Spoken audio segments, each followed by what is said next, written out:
Primeramente, muy buenos días porque saludé el grupo que estaba al inicio y quería tomar unos breves minutos para darle las gracias a muchos que en estos días, bueno, por un lado, se me acercan y me dicen, usted está perdido, tú estás perdido, pero por otro lado también me dicen que han estado orando por nosotros.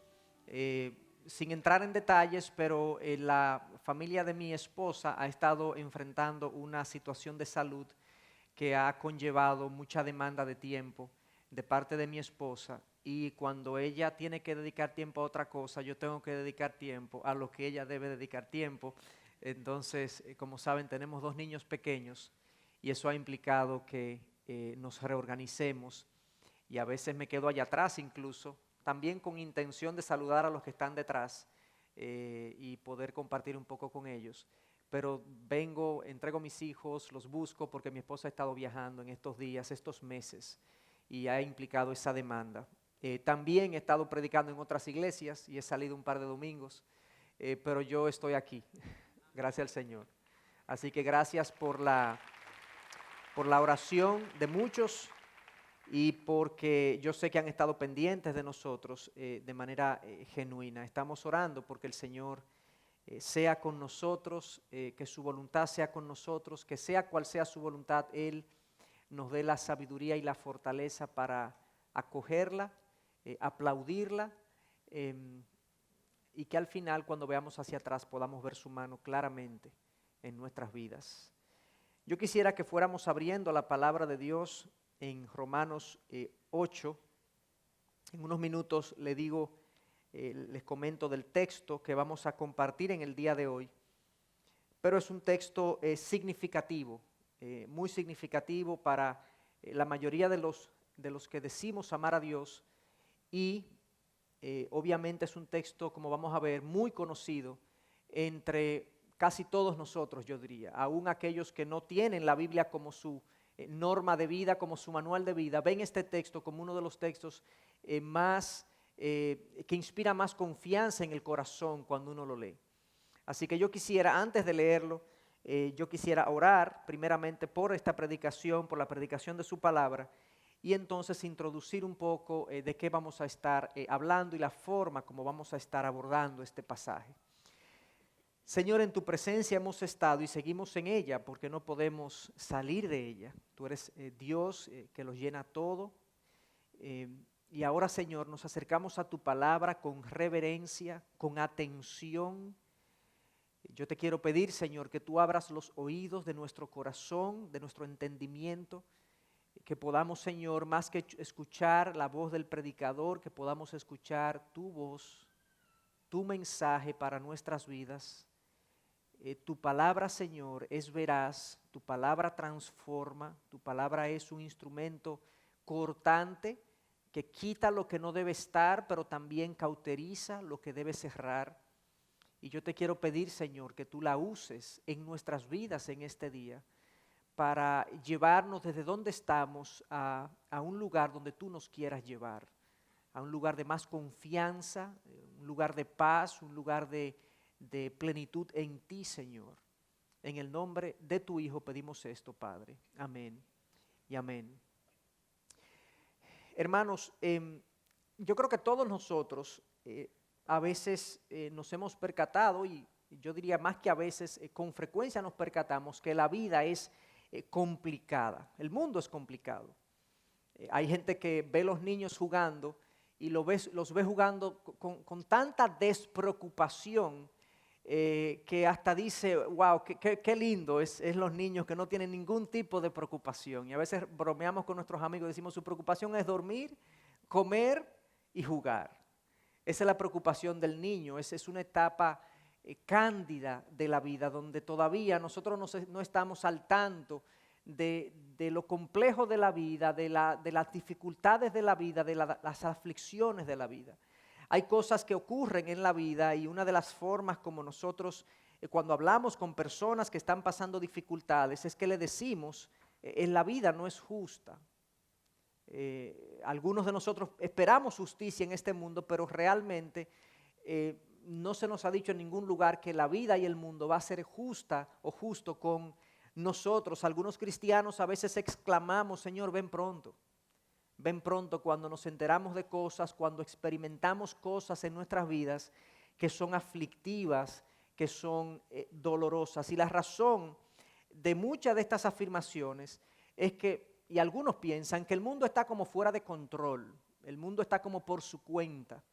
Hay como una especie de anarquía en las cosas que ocurren, tanto a nivel de los países y las naciones como a nivel individual. Y obviamente la razón de ese aparente desorden es el pecado que una vez entró en la creación y distorsionó y dañó la creación de Dios y generó todo tipo de problemas. No obstante, a pesar de ese aparente desorden que nosotros vemos en la vida, en nuestras vidas, en nuestro entorno, la Biblia categóricamente afirma una y otra vez que Dios permanece en absoluto control de todo cuanto ocurre en su creación.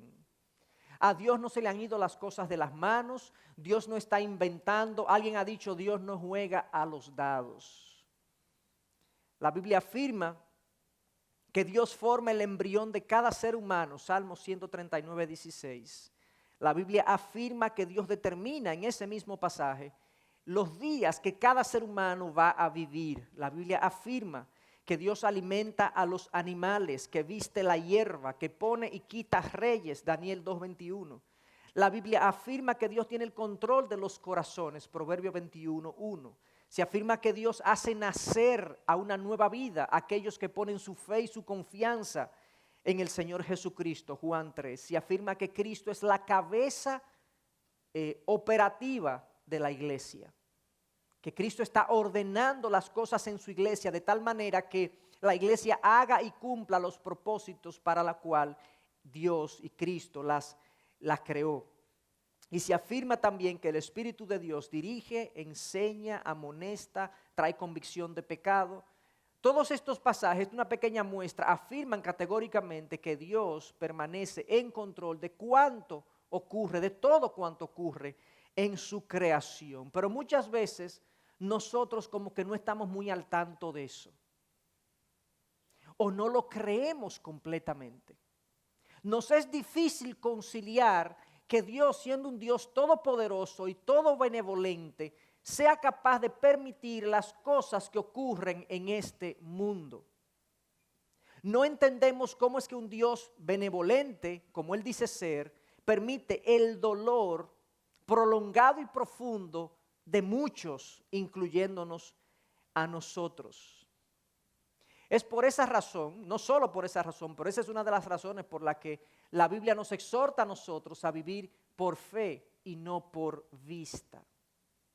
Porque si es por lo que vemos, nos desanimamos, nos llenamos de ansiedad, nos llenaremos de temor, nos irritaremos incluso con las cosas que Dios permite que ocurran. Si es por lo que vemos. Pero si sabemos que detrás de lo que vemos hay un accionar de Dios, tendremos una actitud totalmente diferente. Dios gobierna su creación, hermanos. Dios gobierna la iglesia. Dios gobierna nuestras vidas. Eso es lo que los teólogos han llamado la providencia de Dios. Esa doctrina que enseña que Dios gobierna con propósito. No solo que Dios gobierna, porque pudiera ser un gobernante arbitrario, dictatorial, un gobernante tiránico, que hace las cosas simplemente porque le parece. La providencia es la doctrina que enseña que Dios gobierna así, pero lo hace con propósito.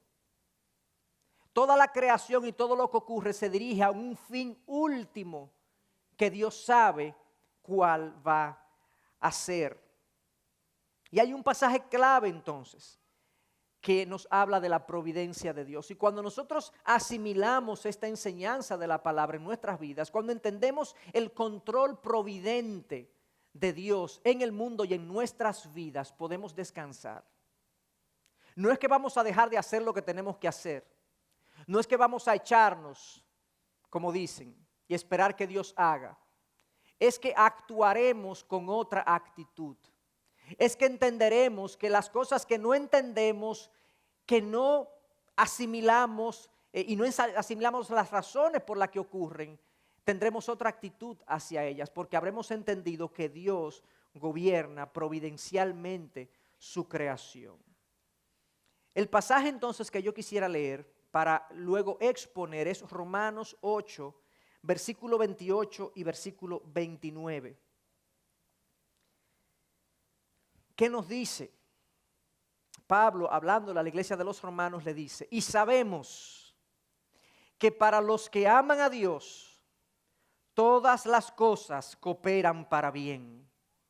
Esto es, para los que son llamados conforme a su propósito. Porque a los que de antemano conoció, también los predestinó a ser hechos conforme a la imagen de su Hijo, para que Él sea el primogénito entre muchos hermanos. Ese es un texto muy conocido, como le dije al principio. Muchos conocen esta idea de que todo obra para bien. Algunos no le ponen la primera frase delante: para los que aman a Dios, todo obra para bien. Pero la gente quiere pensar y la gente encuentra reposo en el hecho de que piensan de que todo obra para bien para todo el mundo. No obstante, yo quisiera que viéramos en este pasaje al menos tres aspectos que el pasaje nos dice claramente y nos enseña claramente. Obviamente aquí lo que vemos es Dios actuando providencialmente, Dios dirigiendo nuestras vidas con un propósito último. Nos dice que todas las cosas cooperan para bien para los que aman a Dios. Dios nos está informando ahí de su acción providencial, de su acción poderosa y minuciosa sobre nuestras vidas en una dirección. Y yo quisiera entonces que viéramos quiénes son primero los beneficiarios de esta providencia, de este accionar de Dios. Luego que viéramos cuál es el alcance de su providencia, qué incluye esta providencia, cuáles son las cosas que Dios hace que cooperen para bien en nuestras vidas. Y en tercer lugar, cuál es el propósito, qué es lo que Dios busca con todo lo que Él hace y permite en nuestras vidas. Esto, hermanos, es vital para nosotros vivir nuestra vida cristiana. Fundamental que nosotros entendamos esto. Si nosotros no pensamos que Dios está actuando, primero nos llenaremos de ansiedad y temor, de preocupación. Pero segundo, ignoraremos muchas de las acciones de Dios en nuestras vidas. Porque no estamos pendientes de lo que Él está haciendo. No estamos al tanto que Él está actuando a través de cada detalle de nuestras vidas. Y por lo tanto ignoraremos su accionar. No le daremos gracias cuando hay que darle gracias, porque no veremos las bondades de la vida como parte de su voluntad para nosotros. No aprenderemos las lecciones cuando Él nos está disciplinando y transformando. Estaremos como decimos por aquí, ¿no? En Babia, perdidos, porque no estamos al tanto de que Dios está actuando de manera providente en cada circunstancia de la vida. Entonces, primero yo quiero que veamos quiénes son los beneficiarios de este accionar de Dios, de esta providencia, quiénes son su objeto. Y claramente, cuando leemos el versículo 28, comienza diciendo: y sabemos que para los que aman a Dios, todas las cosas cooperan para bien. Esta extraordinaria promesa, increíble promesa, abarcadora promesa, de que Dios va a actuar para el bien de los que le aman. Ese es el objetivo, ese es el objeto de su providencia. Muchos piensan que no es así, muchos piensan que esto es una propuesta, una promesa abierta a todo el mundo. Yo lo he oído constantemente en la radio, lo he leído en el periódico, lo he escuchado de gente que lleva su vida como le parece, pero al final ellos creen que todo obra para bien. Ellos no responden a Dios en ningún sentido, no consideran a Dios en ningún sentido en su vida, pero cuando algo ocurre en su vida y en su día a día que ellos no pueden explicar, ellos saltan con esto de que, no, yo sé que todo pasa con un propósito. La promesa es tan poderosa y es tan hermosa, la anhelamos tanto, quisiéramos que fuese así, que aún aquellos que caminamos de espaldas a Dios pensamos que esto es una verdad. para todos, pero esto no es lo que el texto dice. Claramente el texto lo dice de dos maneras distintas. Yo voy a hablar primero de la primera forma en que lo dice. Para los que aman a Dios, todas las cosas cooperan para bien. ¿Quiénes son esta gente? Los hijos de Dios. Aquellos que hemos pasado de muerte a vida, aquellos que hemos puesto nuestra confianza en el Señor Jesucristo, que hemos confiado en su palabra, que hemos puesto nuestra fe en que su cruz nos limpia de nuestro pecado, que hemos aceptado el diagnóstico bíblico sobre nuestra condición y Dios nos ha aceptado entonces como parte de su familia. En otros pasajes se indica que este es el grupo al cual Pablo se está refiriendo, los hijos de Dios. Miren cómo lo dice 1 Corintios 2:9, cosas que ojo no vio, ni oído oyó, ni han entrado al corazón del hombre, son las cosas que Dios ha preparado para los que le aman. Estas cosas que ojo no vio, ni oído yo, ni han entrado al corazón del hombre, ¿cuáles son esas cosas? La gloria eterna, hermanos. ¿Y para quién es la gloria eterna? Para aquellos que hemos entrado por la puerta que es Cristo. 1 Corintios 8:3, pero si alguno ama a Dios, ese es conocido por Dios. Efesios 6:24, la gracia sea con todos los que aman a nuestro Señor Jesucristo con amor incorruptible.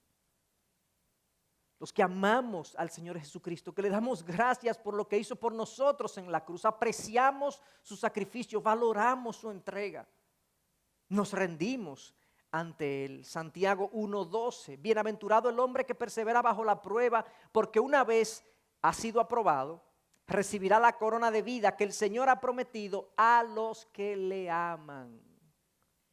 Si hay algo que distingue, hermanos, al Hijo de Dios, el Hijo de Dios ama a Dios.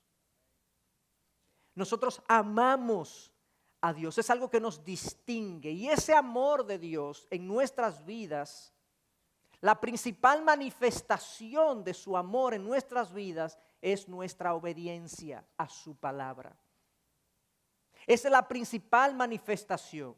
No es un sentimiento solamente un sentimentalismo, no es una emoción que yo entiendo que tengo, es un accionar, es una sujeción a su voluntad manifestada en su palabra. Miren cómo Juan 14, Jesús hablando dice, habla sobre esto. Jesús respondió y le dijo, si alguno me ama, guardará mi palabra.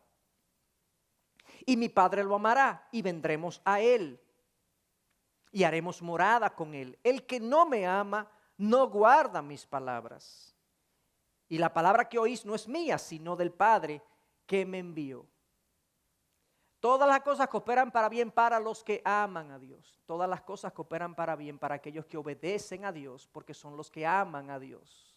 La obediencia es la marca distintiva del discípulo. El Hijo de Dios en diferentes lugares es llamado hijo, pero es llamado también discípulo, seguidor de Jesús. Caminamos tras sus pisadas.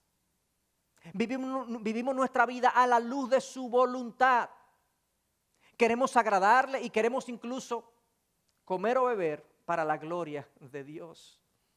1 Corintios 10:31, que Pablo le dice a los corintios, cualquier cosa que hagan, sean que coman o beban, hacedlo todo para la gloria de Dios. Algo tan cotidiano, tan sencillo, tan sin importancia como tomar, comer o beber, háganlo para la gloria de Dios con la idea de que yo quiero rendir mi vida, acoplar mi vida bajo la exaltación de Dios en todo.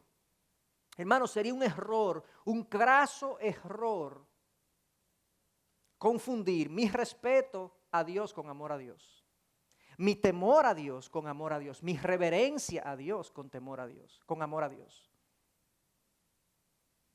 Satanás y sus demonios, créanme, le temen a Dios. Incluso reverencian a Dios hasta cierto punto. En un momento dado Jesús llega a la región de Gadara, se nos dice, donde está el famoso gadareno, un individuo que estaba lleno de demonios, y este individuo o los demonios hablando a través de él le dicen, Jesús, hijo de Dios, y se postran ante él, ¿por qué nos atormentas? Obviamente hay una reverencia, hay un temor, hay un respeto, pero no le aman. Ellos no aman a Dios, ellos no le obedecen. La obediencia es la marca de mi amor. Los hijos de Dios aman a Dios como Padre, se someten a Él como su Rey y lo atesoran como su principal posesión. Esos son los hijos de Dios. Es para estos que está dada la promesa. ¿Dónde estoy yo? Esa es la pregunta. Yo tengo un gran respeto por Dios. No, yo siempre he sido creyente. ¿Creyente de qué? Los demonios creen. La pregunta es, ¿tú amas a Dios? ¿Tú amas a Dios? ¿Es tu deseo rendir tu vida a su palabra? Si ese no es tu deseo, pídele a Dios, pídele al Señor que nos dé arrepentimiento. Que yo pueda verme a mí como Él me ve a mí. Y yo pueda pedirle perdón y decirle, Señor, yo quiero vivir mi vida bajo tu señorío, bajo tu palabra. Yo quiero amarte. Pero no confundamos temor, reverencia, creencia en Dios con amor a Dios. Dios ha prometido que todo su poder providencial está dispuesto para hacer que las cosas cooperen para bien para aquellos que le aman. Qué gloriosa promesa, ¿no? Pero si nos quedáramos ahí, si el pasaje se quedara ahí, yo pudiera hasta cierto punto enorgullecerme porque Dios coopera, hace que todo coopere para bien porque yo le amo. Pero Él agrega al final, esto es, para los que son llamados conforme a su propósito. Yo le amo porque Él me llamó, no nos confundamos. Esto es una gracia, esto es un regalo que yo he recibido de parte de Él. Tengo que venir en arrepentimiento, pero Él me llama hacia sí. Este es un llamado, ahora mismo hay un llamado de Dios sobre cada corazón aquí presente a venir a Él. Yo respondo, si quiero. Pero Dios trabaja en el corazón del que quiere. Y Dios actúa de manera soberana sobre nosotros. Si esa descripción se quedara en los que aman a Dios, entonces nos pudiéramos enorgullecer. Pero el orden bíblico no es que el hombre ama a Dios y Dios lo bendice. No, es que Dios entonces amó al hombre y el hombre ama de vuelta. Primera de Juan 4:19. Nosotros amamos porque Él nos amó primero. Es decir, que los que aman a Dios no son los más santos ni los más sensibles espiritualmente. Ustedes saben que hay una expresión ahora que anda por ahí que yo soy un individuo espiritualmente sensible. Yo estoy abierto a las influencias espirituales. O sea, yo soy un individuo que estoy consciente de que hay cosas espirituales. Yo estoy abierto. El Salmo 19 dice que la palabra de Dios hace sabio al sencillo, ¿no? Y en el lenguaje original esa palabra significa al que es abierto, de mente abierta. Para la palabra de Dios, el sencillo, el simple, es el que está abierto a todo. Pero eso hoy en día es una virtud. No, yo soy un hombre de mente abierta, una mujer de mente abierta, yo estoy abierto. Como dijo el pastor John MacArthur recientemente, ¿tú me harías un favor? Cierra un poco tu mente. No seas tan sencillo de asimilar todo lo que el otro dice y lo que la gente habla. Discierne y filtra lo que entra a través de su palabra. Entonces, Él nos amó primero. El hombre de manera natural no ama a Dios. No es algo que se le ocurre a Él. No es una buena idea que yo voy a seguir a Cristo. Es algo que Dios hace de manera soberana. Romanos 3, este mismo libro, habla claramente que ninguno busca de Dios de manera voluntaria. Ninguno puede venir a mí si no lo atrae el Padre que me envió, dijo Jesús en Juan 6:44. Ninguno puede venir a mí si no le trae el Padre que me envió. Por eso los que amamos a Dios le estamos profundamente agradecidos. Y si tú no sientes que estás ahí, pídele al Señor que te dé arrepentimiento, que te traiga hacia sí. De tal manera que tú puedas amarle y tener una relación de afecto y de amor con Él. Entonces, Los que amamos a Dios somos los que hemos sido llamados por Él, amados por Él. Y entonces Él hace que todas las cosas cooperan para bien, para aquellos que aman a Dios. ¿Cuáles cosas? Es la segunda pregunta que yo quiero responder. ¿Cuáles son las cosas que Dios hace que cooperen para bien? ¿Cuál es la amplitud de su providencia? ¿Qué incluye? Alguna gente entiende que este pasaje básicamente se concentra en los aspectos más importantes de la vida. Bueno, matrimonio, no, yo sé que Dios tiene algo que decir en el matrimonio, con quién me voy a casar, cuándo me voy a casar. Correcto. Yo sé que Dios tiene algo que ver con mi trabajo, de ahí dependo económicamente, Dios tiene algo que decirme, a mi profesión, mi iglesia, esas son cosas grandes, pero para todo lo demás, decimos algunos, ¿verdad? Existe Mastercard, ¿no? Para todo lo demás, yo he oído diciendo a gente, no, Dios no tiene que ver con eso. Dios no se mete en eso. Eso es algo que cae fuera de su control providencial. Eso, tenemos que esperar suerte. Tenemos que esperar que nos vaya lo mejor posible. Ay, ojalá. Y pensamos que hay muchas cosas en nuestra vida que están sueltas al viento del destino, que permanecen sin control y que entonces yo tengo que hacer algo para resolverlas y hacer que ellas resulten como yo quiero que resulten. Pero el pasaje nos dice, todas las cosas cooperan para bien, todas. Las pequeñas cosas de la vida, sí, todas. Las nimiedades de la vida. Las cosas pequeñitas de la vida. Las grandes cosas de la vida también, sí, también las pequeñas están incluidas, las grandes no hay ni que decirlo. Las grandes decisiones de la vida, sí, también están incluidas. Las que consideramos como bonanza, sí, Dios envía bonanza y bondad hacia nosotros de muchas maneras. Aún en medio de las aflicciones de la vida, que están incluidas en esta promesa, Dios también envía señales de gracia y de bonanza y de benevolencia y de fortaleza y de paz al corazón atribulado. Su providencia incluye todo, absolutamente todo. El control providencial de Dios es total y minucioso. Nada se escapa, hermanos, nada se escapa en tu vida al control providencial de Dios. No se venden 2 pajarillos por 1 cuarto, dijo Jesús, y sin embargo, ni uno de ellos caerá a tierra sin permitirlo, vuestro Padre. Y hasta los cabellos de vuestras cabezas están todos contados. Así que no temáis, vosotros valéis más que muchos pajarillos. Ahí hay 2 cosas en ese texto que me hablan de la providencia, del control providencial de Dios. Primero, los pajarillos. Yo no sé de qué pajarillo estaba hablando Jesús. Suponga que es un canario, un pajarillo, un canario. Pesa entre 10 y 20 gramos. O sea que si usted se lo come, es como, es un bocado. 10 o 20 gramos es lo que pesa.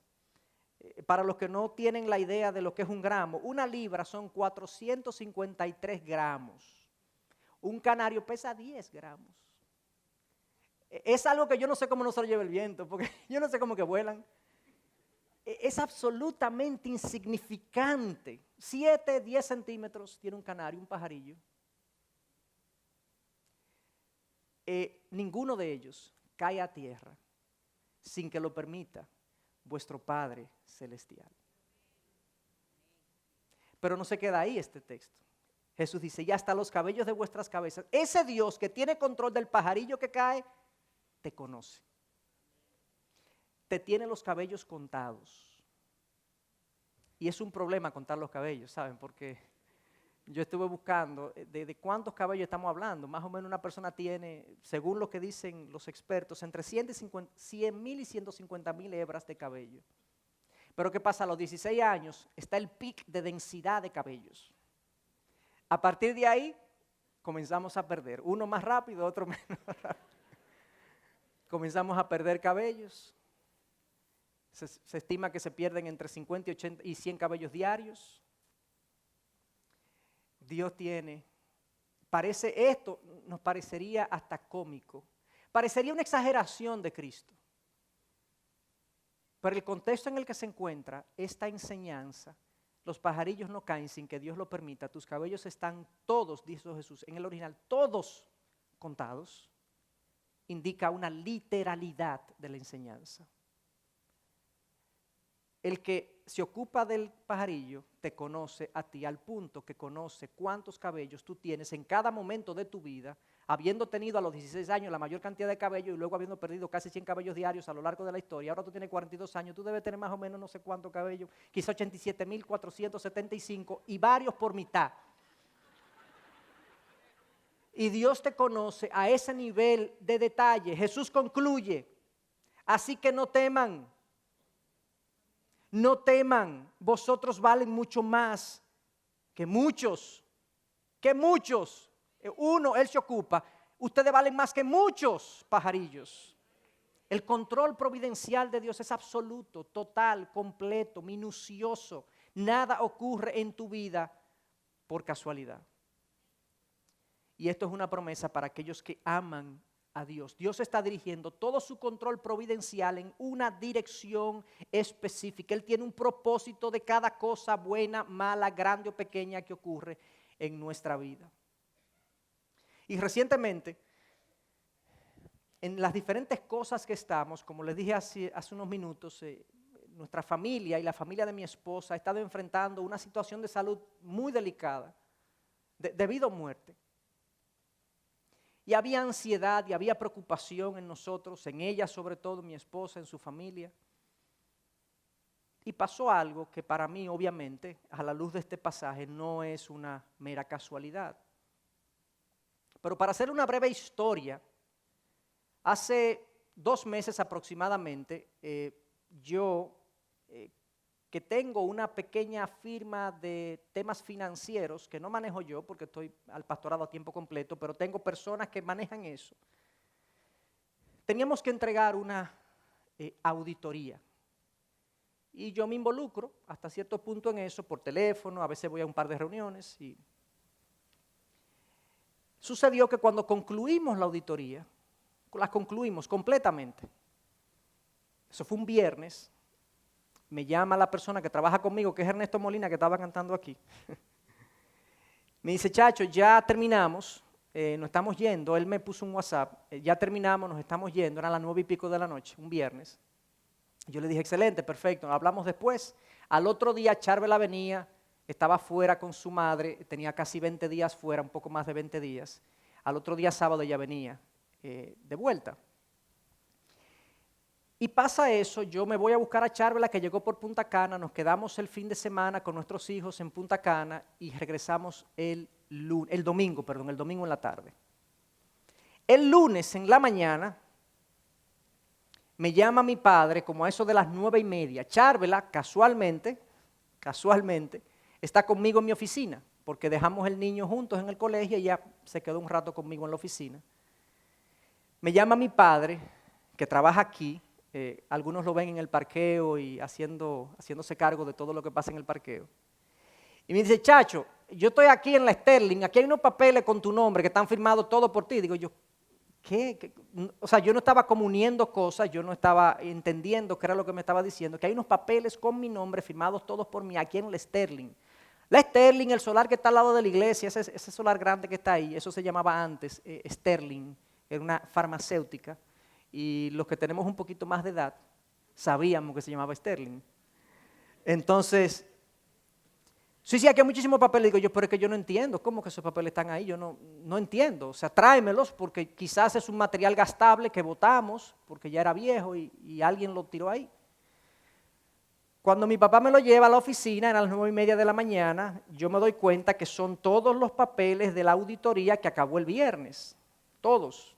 Los papeles, 2 carpetas blancas, así 2 binders blancos, llenos de documentos de mi compañía, con todos los documentos financieros, con toda la información.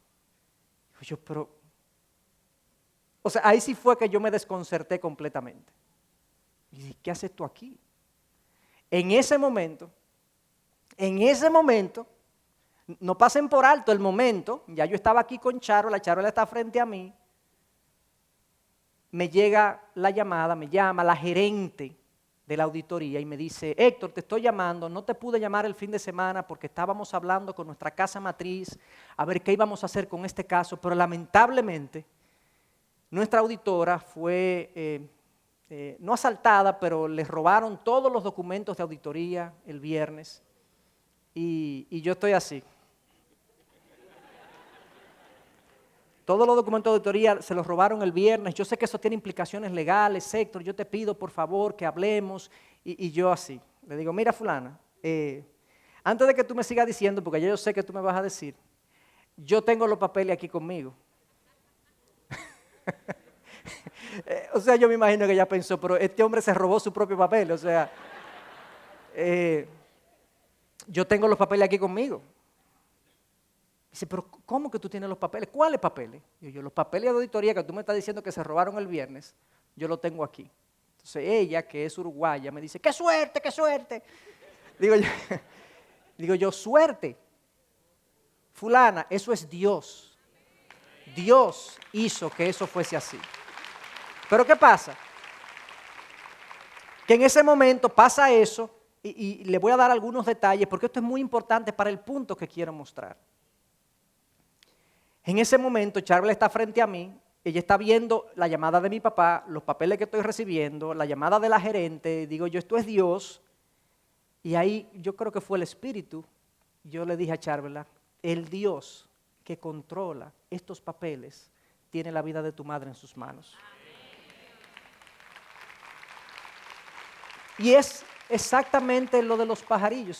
Si Dios tiene en cuenta los pajarillos, si Dios tiene en cuenta unos papeles de auditoría que no tienen ningún valor eterno, ¿cómo va a ser que alguien con valor eterno, Dios no tenga en cuenta esa situación?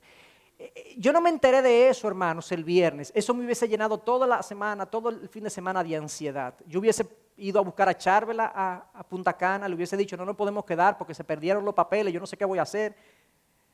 El lunes, la llamada de la gerente no me entró antes de que mi padre me llamara y me dijo, yo tengo los papeles. O sea que en ningún momento yo estuve ansioso, Dios se ocupó, Dios se ocupó. El mensaje no es que Dios encuentra papeles que se roban. Ok, ese no es el mensaje. Yo entendí que el mensaje es, Dios tiene control de la vida de la madre de mi esposa. Y Dios tiene cuidado. Descansen en mí. Reposen en mí. ¿Y qué pasó entonces con el tema de los papeles? Miren cómo yo lo procesé. O sea, esta señora sale, la auditora sale de mi oficina, se sienta en un lugar a comer, ahí es que le rompen el vehículo y le sacan los papeles. Entonces Dios le dice a los ladrones, o sea, vamos a simularlo así, Dios le dice a los ladrones, esos papeles no se queden con ellos, son los de ustedes. Ok, entonces los ladrones dicen, no podemos quedar con estos papeles. Todo parecería que fue idea de los ladrones. No nos podemos quedar con estos papeles, porque ¿qué vamos a hacer con esos papeles nosotros? Eso no sirve para nada. Vamos a votarlo. Y Dios le dijo, sí, pero espérate, tú lo vas a votar en la Sterling. En la Sterling. Ok, lo votan en la Sterling. Lo tiraron ahí, en un basurero literalmente. El guachi que está ahí, ve esa carpeta en la basura, literalmente en la basura, y Dios le dice, chequéate a ver qué dice esos papeles. Y él va, coge los papeles, los abre, los lee y ve el nombre de Héctor Salcedo. Y entonces sucede, por casualidad, que ese guachi es uno de los guachis que conoce a mi papá. Dice, pero yo conozco a don Héctor. Déjame llamarlo. Don Héctor, yo tengo aquí unos papeles que encontré en la basura que unos ladrones tiraron anoche. ¿Cómo? Y papi coge de una vez. ¿Ustedes se están dando cuenta de la providencia minuciosa de Dios para que esos papeles yo los tenga en la mano hoy? Bueno, si Dios controla así, eso, ¿cómo no ha de controlar nuestras vidas en todas sus manifestaciones y en todas sus realidades?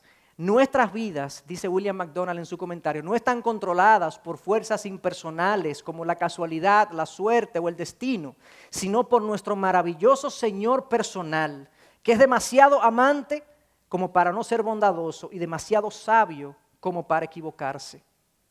Si Dios perdiera el control de una molécula de su universo, dejara de ser Dios, dice R.C. Sproul. Dios tiene control de absolutamente todas las cosas en mi vida. Y lo que él agrega es que todas las cosas, grandes y pequeñas, buenas o malas, de cualquier tipo, cooperan, trabajan juntas. Sinergio es la palabra en el original de donde viene sinergia, donde todo trabaja junto para producir un propósito específico. La sinergia se produce cuando yo uno un elemento con otro elemento y el efecto de los dos elementos combinados es mayor a si yo aplico los dos elementos de manera individual. ¿Me explico?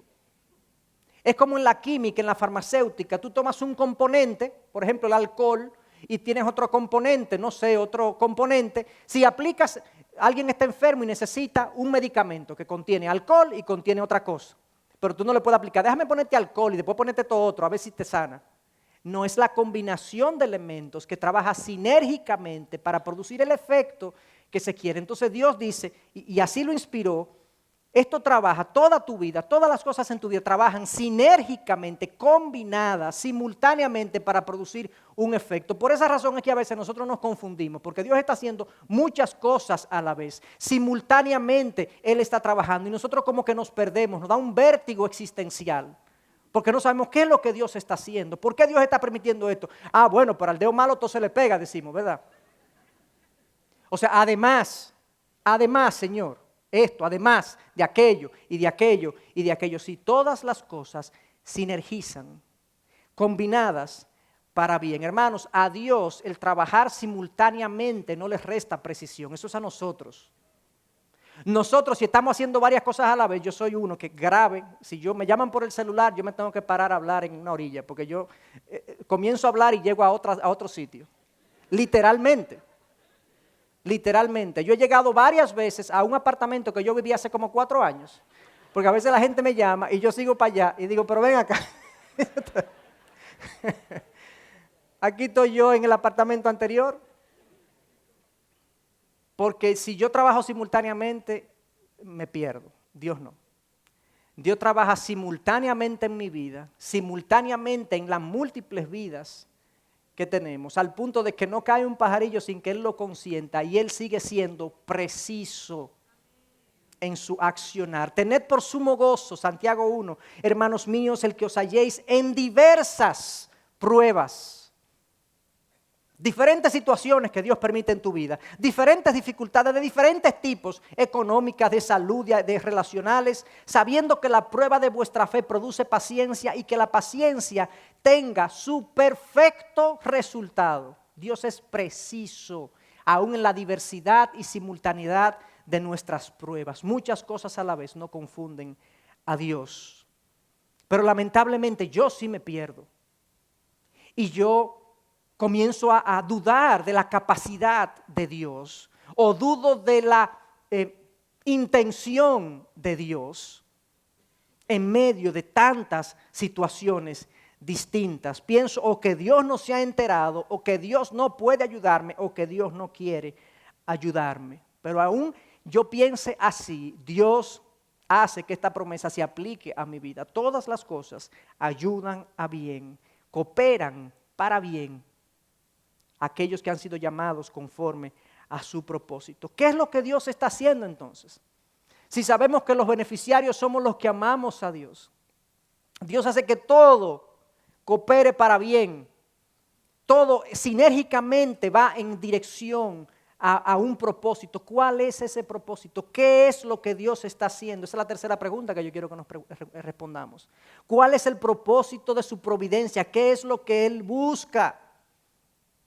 Porque para bien parece algo muy general. Lo que tú entiendes como bien no lo entiendo yo como bien. Leamos el versículo 28 y 29, quizás ahí podemos capturar algo de lo que él dice. Y sabemos que para los que aman a Dios, todas las cosas cooperan para bien, algo general. Esto es para los que son llamados conforme a su propósito, porque a los que antemano conoció, también los predestinó a ser hechos conforme a la imagen de su Hijo, para que Él sea el primogénito entre muchos hermanos. Todo coopera para bien, sí, pero el bien es la imagen del Hijo. No nos confundamos.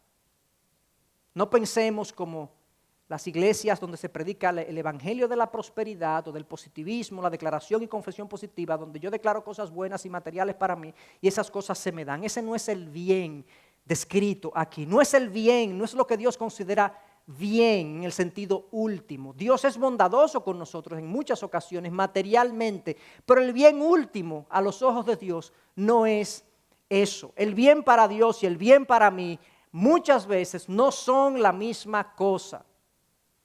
Y eso que no nos parezca extraño, hermanos. El niño que está enfermo de gripe, él no le parece bien que le den una medicina que lo va a sanar. La mamá entiende que le hace bien, él no entiende que le hace bien. El niño que es muy milengañoso, complicado para comer, la mamá quiere que él pruebe algo que no tiene muy buen sabor o que no le gusta mucho en apariencia. Él no lo ve como bueno, pero la mamá dice, a ti te conviene comer eso, ¿verdad? No tenemos esas luchas constantemente. Dentro del ambiente laboral es así, lo que los empleados entienden como bien para ellos, no es necesariamente. Imagínense que se declare que todos los lunes es un día feriado. ¿Ustedes creen que eso produciría aplausos en la clase trabajadora? Pero en esta esquina están los empresarios que van a decir, pero ven acá. Entonces el conflicto de qué consideramos bien y qué otros consideran bien es algo natural y normal. En la relación con Dios, muchas veces, con frecuencia, lo que Dios considera mi bien no es el bien para Él. Yo casi siempre asocio el bien con lo que me hace sentir bien, lo que me acomoda. Lo que me hace sentir y acomodarme bien es el bien en lo inmediato. Es como el niño que procura divertirse lo más posible. Nosotros queremos tener una vida, un journey, un camino por aquí, lo más libre de problemas posible, ¿o no? Pero ese camino no es necesariamente el más fructífero espiritualmente, lamentablemente, porque si vamos a ser conformados a la imagen del Hijo, ¿creeremos nosotros que eso va a ser un proceso indoloro? ¿Que eso va a ser un proceso libre de obstáculos? ¿Que Dios esté tallando la imagen y el carácter de su Hijo Jesús en nosotros? No. Pero muchos piensan que el bien en lo inmediato, que el bien ahora, que lo que me hace sentir bien es lo que es el bien aquí descrito en este verso, para bien. No te preocupes cuando pasa algo malo, no te preocupes que todo obra para bien. Lo que eso implica, muchos entienden, todo va a salir bien según nuestra idea. La enfermedad se va a ir, la muerte no va a llegar, el choque no se va a producir, la operación va a salir bien, porque todo va a salir bien según este texto, todo coopera para bien, pero eso no es lo que el texto dice. El texto dice todo coopera para bien, el bien definido como la imagen de Cristo en nosotros. Para Dios el bien no es lo que me hace sentir bien, es lo que me hace mejor delante de Él. No es lo que me acomoda, es lo que me transforma a la imagen de su Hijo Jesús. Y entonces tenemos esta disparidad entre el bien humano y el bien de Dios, que si no la conciliamos vamos a estar constantemente confundidos en nuestra vida, hermanos. Si yo no abrazo el bien bíblico, el bien de Dios, si no lo entiendo y no me gozo en el bien que Dios está produciendo en mí, yo voy a vivir irritado, quejándome y desconcertado de qué es lo que tú estás haciendo, Señor. Pero si yo abro mis ojos y entiendo que Dios puede estar formando en ti una mujer, un hombre más paciente, una mujer, un hombre más amoroso, más perdonador, una mujer, un hombre más disciplinado y decidido, una mujer, un hombre de más fe, si yo valoro esos bienes, fe, amor, paciencia en mi carácter y yo veo las dificultades construyendo eso en mí, yo voy a decir gracias, Señor. Pero si no lo veo como un bien, voy a estar confundido constantemente. Voy a estar, Señor, ¿y qué es lo que tú estás haciendo? Yo no entiendo, porque se supone que tú me vas a producir bien. Pero ajustemos nuestra idea de bien. Él quiere producir un bien y es la imagen de su Hijo. Hermanos, tenemos que decidir si queremos confort o santidad, si queremos progreso material o carácter. Algunos dirán, no, yo quiero las dos cosas, las dos, carácter y progreso material. Te tengo que decir que a veces esas dos cosas no van juntas. Con frecuencia esas dos cosas no van juntas. No podemos, como el niño, inmaduramente querer la mejoría sin la medicina. Entonces, esta es la realidad de este bien que Dios está produciendo en nosotros. Si podemos llevarnos la idea de este sermón, y no quiero que sea así, bueno, que Dios lo que siempre está con nosotros es tallando, cincelando mi carácter, y eso es doloroso y eso es complicado. No siempre Dios, ese es el único trabajo que Él hace. Él nos llena, como yo le dije hace un momento, de bondades también y de gracias en nuestra vida. Su palabra es luz para nuestro camino. Su palabra dice que ante la tentación Él nos da vías de escape. Ante el afán y la ansiedad, Él dice, por nada estéis afanosos, antes bien sean presentadas a mí sus peticiones, sus súplicas con acción de gracias, y la paz que trasciende el entendimiento será enviada, dice Dios. Él provee, Él me protege del enemigo, sus bondades son innumerables. Así como viene la aflicción, así viene una avenida de bondades y de gracias inmerecidas sobre nuestra vida. Todo eso combinado es para mi bien. Y entonces, hermanos, entendemos cómo es que funciona la vida espiritual cuando entendemos esto de esta manera. Con esto termino, y es algo que no quiero dejar pasar del mismo texto, que es algo que el Espíritu puso ahí. Si se fijan en el versículo 28, Pablo comienza diciendo, y sabemos que para los que aman a Dios, todas las cosas cooperan para bien. La certidumbre de esta providencia de Dios es algo importante. Qué bueno que el Espíritu no inspiró a Pablo ahí a poner, mira, a mí me parece. Mi experiencia ha sido, porque como que si tu experiencia ha sido esa, quizá la mía no es esa.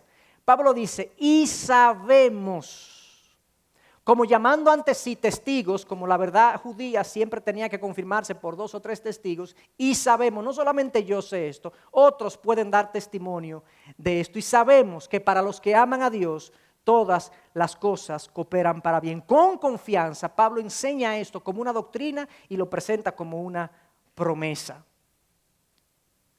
Y yo diría que si le preguntamos a José, el hijo de Jacob, que fue vendido por sus hermanos como esclavo, él diría lo mismo. Y de hecho en Génesis 50:20, José le dice a sus hermanos que lo vendieron a él como esclavo. Le dice, lo que ustedes pensaron para mal, Dios lo pensó para bien y para salvación de muchos.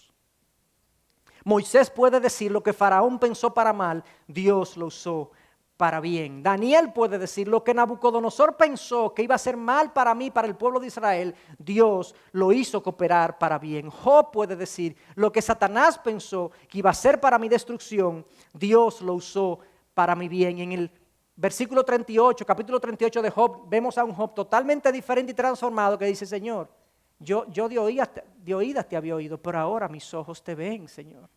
Luego de esta aflicción intensa y duradera, mis ojos te ven. Te he entendido de una manera que no te entendía antes. Te he conocido de una manera que no te conocía antes. Esther puede decir, la reina Esther del libro de Esther puede decir, lo que Naamán, su enemigo, pensó para mal, Dios lo dirigió para bien. Y hermanos, Cristo en la cruz. Y veamos la cruz. ¿Qué tú crees que la cruz es? ¿Tú crees que la cruz fue difícil para Cristo? ¿Que fue una dificultad para Cristo? La cruz fue tan dura y tan difícil que los discípulos se confundieron. Ellos dijeron, no puede ser que el Mesías muera en una cruz. Esto no cuadra con el bien que yo entiendo que debe ocurrir en el plan de Dios. Y la cruz entonces, cometida con sañamiento, con malicia, con traición, crucificaron al inocente, mataron al inocente. Esa cruz es hoy en día el instrumento de salvación para todos aquellos que venimos a ella en arrepentimiento y en búsqueda de perdón. Un instrumento malo, horrendo, horripilante, es hoy un instrumento de bendición. Hermanos, qué tremenda promesa tenemos en Romanos 8:28, que para los que aman a Dios, absolutamente todo cuanto pasa en sus vidas tiene el propósito de afinar su carácter a la imagen de Cristo, hasta que la obra de Dios en nosotros esté completa en gloria. Ese es un refraseo de este pasaje. Y concluyo con esto. Charles Spurgeon, el famoso predicador que citamos mucho aquí, inglés del siglo XVIII, decía, mira, cuando tú no sepas discernir la mano de Dios en todo su accionar en tu vida, cuando tú estés confundido y tú no puedas determinar qué Él está haciendo, confía en su corazón. Porque aquel que entregó su Hijo por nosotros, ¿cómo no nos dará con Él todas las cosas?